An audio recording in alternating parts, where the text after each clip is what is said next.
everyone, and welcome back to the channel.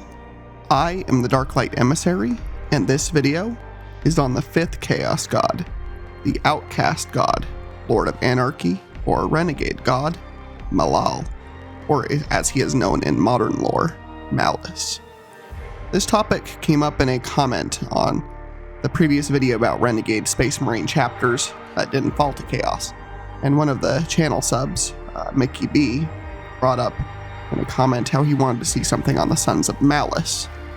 By extension, that would mean talking about Malal or Malice, and so I figured I would do both here. This is an interesting topic, and I quite honestly kind of forgot about Malice myself, despite the interest I have in him when doing the main 4 Chaos Gods video, to the point I didn't even mention him. But he's technically not in the canon currently, which is mostly why I disregard this and didn't really bring it up.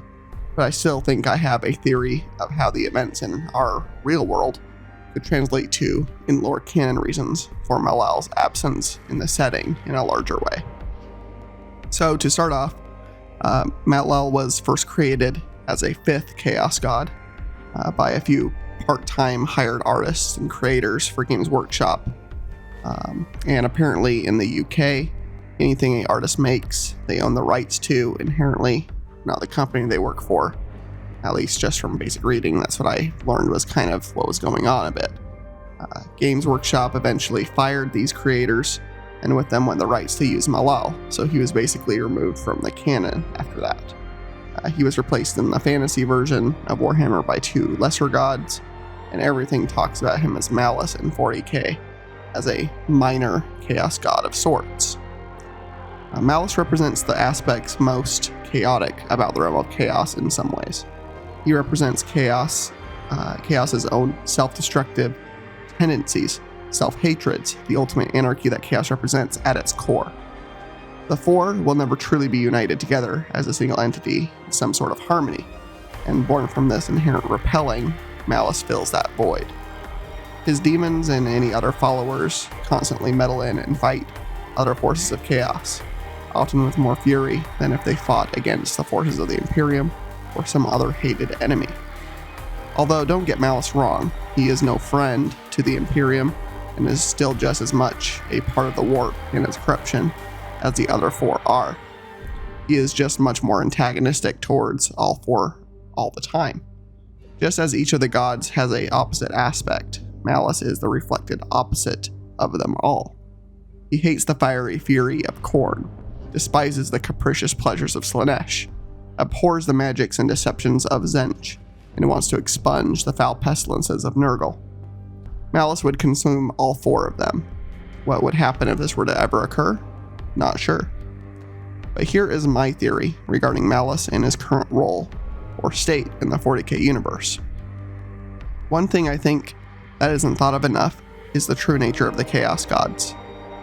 Because we are humans and we have to quantify things somehow in our brains, we often assign vast intelligences of unknowable depth or power the title of a god, denoting something omniscient and beyond our comprehension in some ways.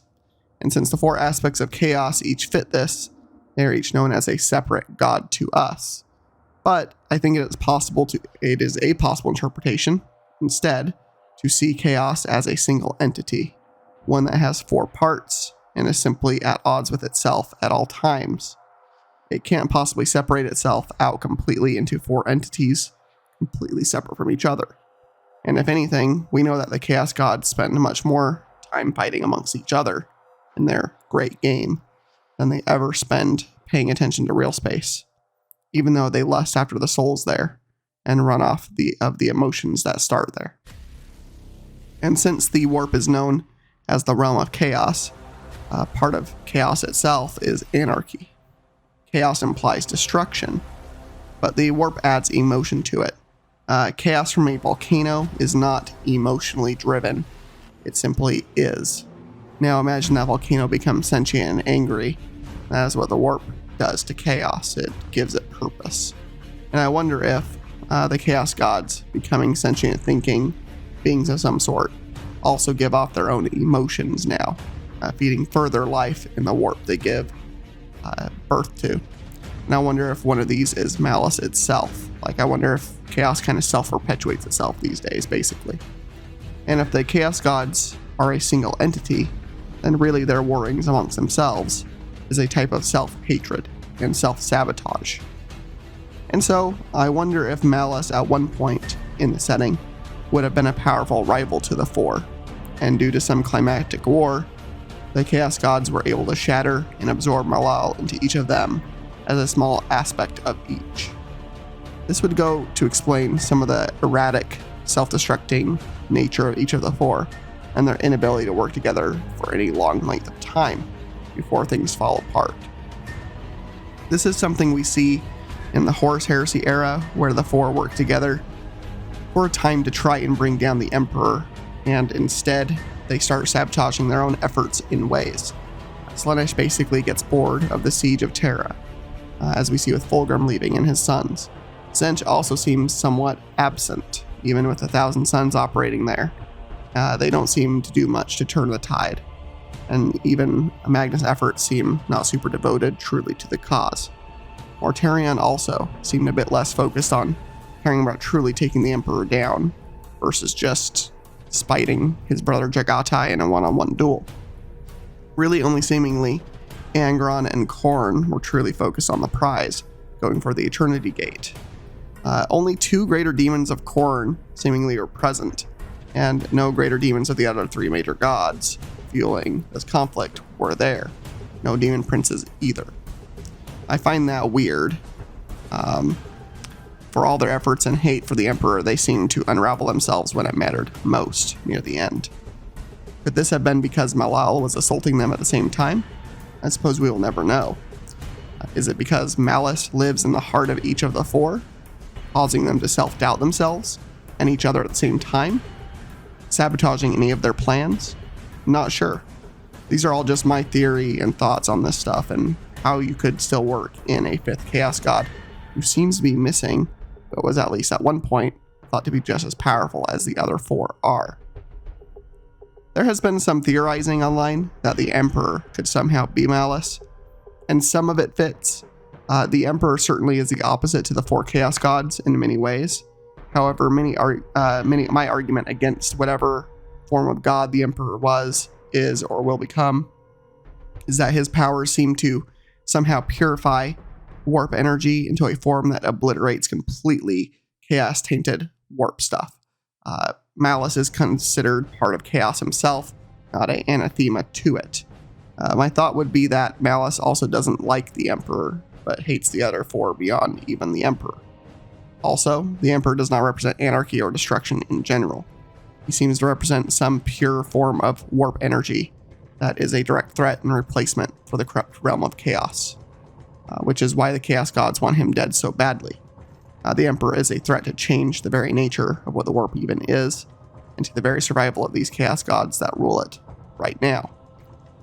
And to that point also, it's widely considered that, like, for example, the Legion of the Damned, I haven't done a topic on them yet, but they're basically these, Marines that come from out of nowhere and save loyalists in pitched battles, and they seem to be supernatural and from the warp.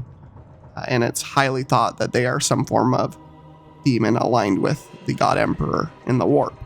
And so, the fact that there are specific forces that are empowered by the Emperor directly to help loyalists and help the Imperium also goes against the Malice argument, because Malice fights the forces of the Imperium just as much as he would fight against forces of chaos. His forces might be a bit more ferocious against the forces of chaos, but they'll still kill you just as much if you're not a part of chaos. They're not going to help you. But I digress. Suffice to say, if you think on the warp, things get weird fast. The warp is not a logical existence or place. It has no concept of time or physicality. It's possible that Malal, being called the outcast god now, was not outcast into real space like Cain was, but was outcast instead into pieces into the hearts of each of the 4 themselves. Became a different form of himself merged with the 4, giving them even more of the chaotic nature they are known for, having to battle a shard of their own self-loathing they created inadvertently from their other emotions they are fueled by. But really, the guess is anyone's. The theories are varied, and you can probably come up with your own as well. That is part of the fun with stuff like this in the lore. Once you know enough of the ground rules, you can speculate on new or unknown things, how it could fit into those rules, or lack of them in the case of how the warp works. Malice is represented by the colors black and white, and his sacred number is 11. And that, the colors are very interesting here because white and black, being opposites of each other, and Malice kind of being the opposing opposite version of chaos to like the flavors of the other four. And one note regarding Malice I found interesting is it was mentioned that apparently this god can manifest in real space. The god can possess a suitable host for a time, making it the only chaos god that can come into the real space themselves and not just send one of their greater demons as a token representation. I don't know where this comes from or if it's true, but if it is, that is another interesting difference for this god. And so that is my theory on Malice himself. His followers are not many recorded. The Sons of Malice are the main ones mentioned in the lore, which is a Space Marine chapter that not too much is known on their history at least. All that is really known is that they were one of 20 chapters known as the Astartes Praeses, set on permanent watch over the Eye of Terror for the return of their fallen brothers and the unsavory forces of the gods. Their fighting was known for being ferocious and without quarter, having taken pride on the number of times they devastated the forces of chaos over the centuries. They were known for some rituals involving eating the flesh of their enemies, the Inquisition, never to lose an opportunity to push away yet more chapters of Space Marines directly into damnation they already assumed the chapter was guilty of, tried to exterminate the chapter. The Sons fled aboard their battle barge into the Eye of Terror, and their homeworld was torched by the forces of the Inquisition and Cadian reinforcements. The Sons of Malice eventually would appear again, and while their original color scheme doesn't seem to be known, they appeared next in a black and white panoply, and they seemingly are now adherents to Malice itself. One of the interesting traits of this chapter is they fight in complete silence, with no utterances or war cries of any kind. I imagine the Sons of Malice spent many years in the Eye, terrorizing other chaos forces, and came to the attention of Malice as like hey, you seem to hate everything. Here you go. I'll imbue you with my power. And if they're truly servants of the god they are named for, then this makes sense. But the only thing against the speculation is that apparently Abaddon was able to convince them to fight for him in the 13th Black Crusade. I'm not sure how this would be possible if they are servants of the one god who despises the other four.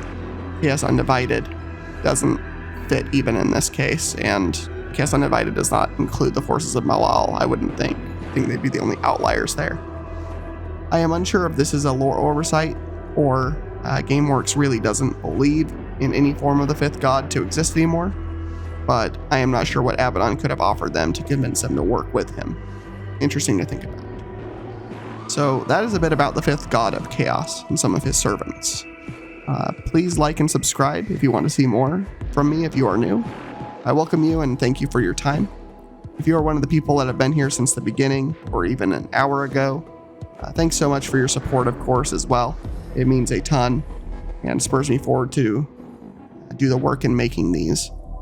Special thanks to you, Mickey, for bringing up a good topic and discussing in general with me and the others. You kind of make it a small dream come true for this channel that I can do that at all with any of you here. So I appreciate you a lot.